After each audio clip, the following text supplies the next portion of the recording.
जो मैं आज आपको बताने वाला हूँ वो आपकी पूरी सोच बदल सकता है। क्या आपने कभी सोचा है कि जब हम ओम नमः शिवाय का जाप करते हैं तो असल में हमारे अंदर क्या होता है?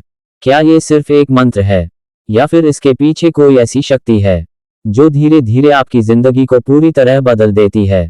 शायद यह वीडियो आपकी जिंदगी का टर्निंग पॉइंट बन सकता है। सबसे पहले एक सरल सवाल, अगर शिव हर जगह हैं तो फिर जाप करने की जरूरत ही क्या है? सच्चाई यह है, शिव बाहर नहीं अंदर हैं और जाप उन्हें अपने भीतर जगाने का एक तरीका है। अब इन 7 बातों को ध्यान से सुनिए। पहला, आंतरिक शांति। जब आप शिव का नाम लेना शुरू करते हैं शुरुआत में कुछ खास महसूस नहीं होता। मन इधर उधर भटकता है, विचार आते रहते हैं, लेकिन धीरे धीरे एक अजीब सी शांति आने लगती है। ऐसा लगता है जैसे अंदर का शोर कम हो रहा है। आप महसूस करेंगे जो चीजें पहले आपको परेशान करती थीं अब उतना असर नहीं करती। यह कोई जादू नहीं है, ये शिव तत्व का प्रभाव है। दूसरा, अहंकार का धीरे धीरे खत्म होना। शिव का अर्थ ही है शून्य भी और सब कुछ भी। जब आप उनका जाप करते हैं तो आपका मैं वाला अहंकार धीरे धीरे खत्म होने लगता है। आपको महसूस होगा कि अब आपको खुद को साबित करने की जरूरत कम पड़ रही है। बहसें कम हो जाती हैं और अंदर से हल्कापन महसूस होता है। और सच बताऊं, जिस दिन अहंकार कम होना शुरू होता है उसी दिन आपकी असली आध्यात्मिक यात्रा शुरू होती है। तीसरा, मन सिर्फ नियंत्रित नहीं स्पष्ट होता है। लोग कहते हैं ध्यान में मन को नियंत्रित करो, लेकिन शिव जाप आपको सिर्फ नियंत्रण नहीं बल्कि स्पष्टता देता है। आपके विचार धीरे धीरे साफ होने लगते हैं, ओवरथिंकिंग कम हो जाती है और निर्णय लेने की क्षमता बढ़ती है। आप कम उलझते हैं और समझने लगते हैं कि क्या सही है और क्या नहीं। चौथा, नकारात्मक ऊर्जा स्वतः साफ होती है। अगर आपको लगता है कि जीवन में नकारात्मकता ज्यादा है, लोग समझ नहीं रहे या बार बार समस्याएं आ रही हैं, तो शिव जाप एक शक्तिशाली शुद्धिकरण है।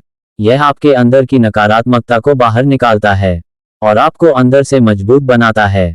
ये तुरंत परिणाम नहीं देता, लेकिन जो देता है वह स्थायी होता है। पांचवां, डर और चिंता कम होने लगती है। आजकल सबसे बड़ी समस्या क्या है? डर, चिंता, असुरक्षा। और दिलचस्प बात यह है, शिव का जाप इन सब पर जड़ से काम करता है, क्योंकि शिव का अर्थ ही है निर्भयता।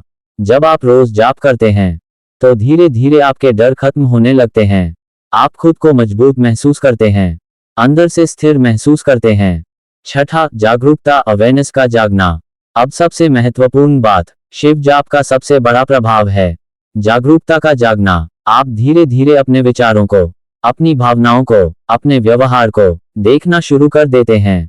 और जब ये जागरूकता आती है तो आप जीवन को एक अलग नजरिए से देखने लगते हैं।